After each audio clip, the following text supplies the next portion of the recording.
Jokohan alkaa mennä kuppi nurin Stubbillakin Gazan tilanteen ja Israelin suhteen.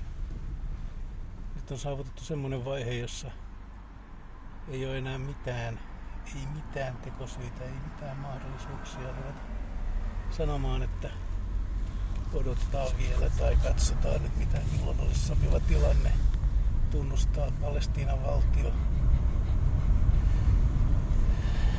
Avustusjärjestöiltä tämmöiset vetoomukset on aika rutiininomaisia jo, mutta se on aika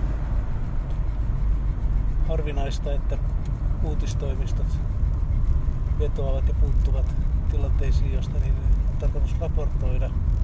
Nyt kuitenkin uutistoimistot AFP ja AP ja Reuters ja BBC on yhdessä tehneet vetoomuksen, jossa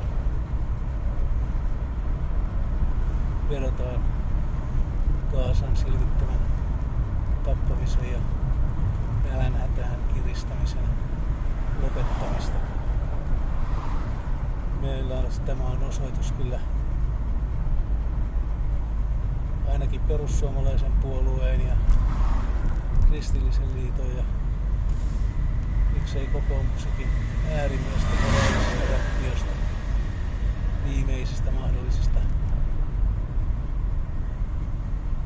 kuvioista. Nyt meidän kokoomusjohtoinen poliittinen johtomme saisi kyllä vetää lusikan kauniiseen käteensä ottaa ja lopettaa tämän viimeistään sen jälkeen, kun Emmanuel Macronkin ilmoitti nyt, että Ranska tunnustaa Palestiinan, niin ei tässä ole enää mitään selittelyä. Ei mitään mahdollisuuksia mihinkään.